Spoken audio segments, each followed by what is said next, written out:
ఎన్నికల ఫలితాలలో భారతీయ జనతా పార్టీకి సంబంధించినటువంటి కూటమి పార్టీలు గెలిచినప్పుడు ఈవీఎంలు ట్యాంపరింగ్ అయ్యాయి అనేటువంటి ఒక వాదన భారతీయ జనతా పార్టీని వ్యతిరేకించేటువంటి పార్టీలు ఏవైతే తెర మీదకు తీసుకొని వస్తూ ఉన్నాయో వాటిని దేశవ్యాప్తంగా ప్రజలందరూ కూడా ఖండిస్తూ ఉన్నటువంటి పరిస్థితులు. ఎందుకంటే మహారాష్ట్ర ఎన్నికల ఫలితాలకు సంబంధించి ఎగ్జిట్ పోల్స్ అంచనాలకు అనుగుణంగానే ఫలితాలు అయితే వచ్చిన పరిస్థితి ఉంది. అదేవిధంగా జార్ఖండ్కి సంబంధించి దాదాపు 51 స్థానాలు ఇప్పటికీ కాంగ్రెస్ పార్టీ అక్కడ ఆధిక్యంలో ఉన్నటువంటి పరిస్థితి అయితే ఉంది ఐఎన్డీఏ కూటమి. అయితే మరి ఎక్కడైతే భారతీయ జనతా పార్టీ సంబంధించినటువంటి కూటమి పార్టీలు గెలిచినప్పుడు ఈవీఎంలు ట్యాంపరింగ్ అని, సో మిగతా పార్టీలు గెలిచినప్పుడు ప్రజాస్వామ్యబద్ధంగానే గెలిచాయని చెప్పేసి మాట్లాడటం ఏదైతే ఉందో ఆ మాట్లాడేటువంటి నాయకుల యొక్క విఘ్నతకే వదిలేయాల్సినటువంటి అవసరం ఉందనేటువంటిది మెజారిటీ ప్రజల యొక్క అభిప్రాయంగా చాలా స్పష్టంగా కనపడతా ఉంది. రైట్, మరి ఈ అంశాలకు సంబంధించి ఎన్నికల ఫలితాలకు సంబంధించి మనతోటి డిస్కస్ చేయడం కోసం చందు సాంబశివరావు గారు జాయిన్ అయ్యారు. జనసేన పార్టీ సీనియర్ నాయకులు, అదేవిధంగా నాసా ఆయన శాస్త్రవేత్తగా కూడా గతంలో ఉన్న పరిస్థితి ఉంది. చందు సాంబశివరావు గారు నమస్కారం అండి. ముందుగా మీకు కంగ్రాచులేషన్స్. థ్యాంక్ యూ బ్రహ్మనాయుడు గారు, మీకు కూడా నమస్కారం అండి, మీకు మీ వీక్షకులకి. సో మొత్తానికి మహారాష్ట్ర ఎన్నికల ఫలితాల్లో ఎన్డీఏ కూటమి ఘన విజయంతో పాటు మీ అధినేత పర్యటన చేసినటువంటి ప్రాంతాల్లో కూడా అభ్యర్థులు దాదాపుగా ఘన విజయాన్ని సాధించే దిశగా ముందుకు వెళ్తా ఉన్నారు. సో ఎలా భావించవచ్చు ఈ అంశాలండి సాంబశివరావు గారు?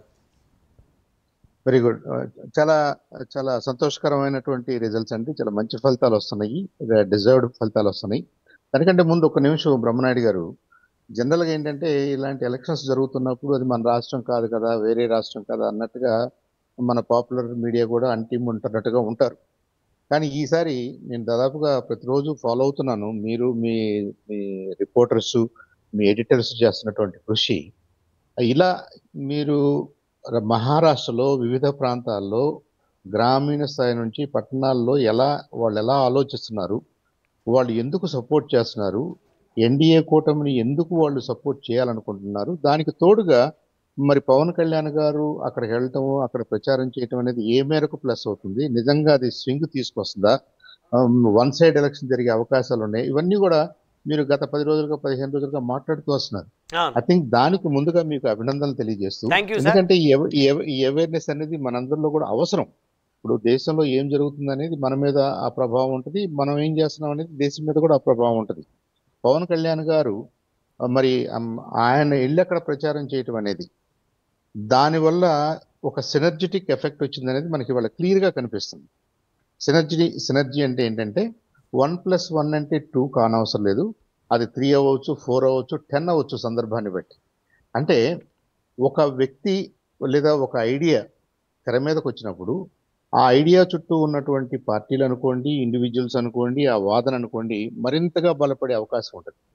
పవన్ కళ్యాణ్ గారికి ముందు మరి దాదాపుగా 6-7 దశాబ్దాలుగా ఫ్రీ ఇండియాలో హిందుత్వవాదాలని కానివ్వండి, బీజేపీ వాదన కానివ్వండి, లేదంటే ఆర్ఎస్ఎస్ ప్రముఖులు కానివ్వండి, అనేక విషయాలు మన ముందుకు తీసుకొస్తూ ఉన్నారు. అది రాజకీయంగా వచ్చేసరికి ఏంటంటే రాజకీయాలు వేరు, ఈ హిందుత్వం వాదన వేరు అంటూ ఏదో ఒక రకమైన తెలియని ఒక తెరని ఏర్పాటు చేసుకుంటూ ప్రతిపక్షాలు కానివ్వండి, లేదంటే ఈ వాదన తీసుకొస్తున్నటువంటి పక్షాలు కానివ్వండి, కొంత మొహమాటంతో మన దేశంలో టైం ల్యాప్స్ అయింది అనేది చాలామంది నాలాంటి వాళ్ళ అభిప్రాయం కూడా.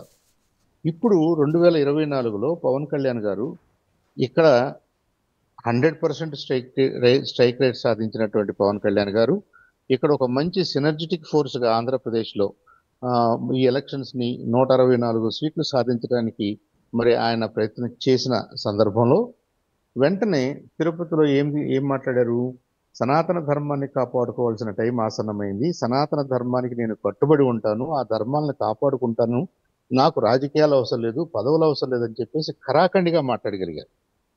అది ఐ థింక్ మన దేశంలో, మన రాష్ట్రమే కాదు, మన దేశమే కాదు, ప్రపంచవ్యాప్తంగా ఉన్నటువంటి హైందవ ధర్మం మీద నమ్మకం ఉన్నటువంటి మరి లక్షలాది మంది, కోట్లాది మంది ప్రజానీకాలకి అది వైబ్రేట్ అయింది, కనెక్ట్ అయింది.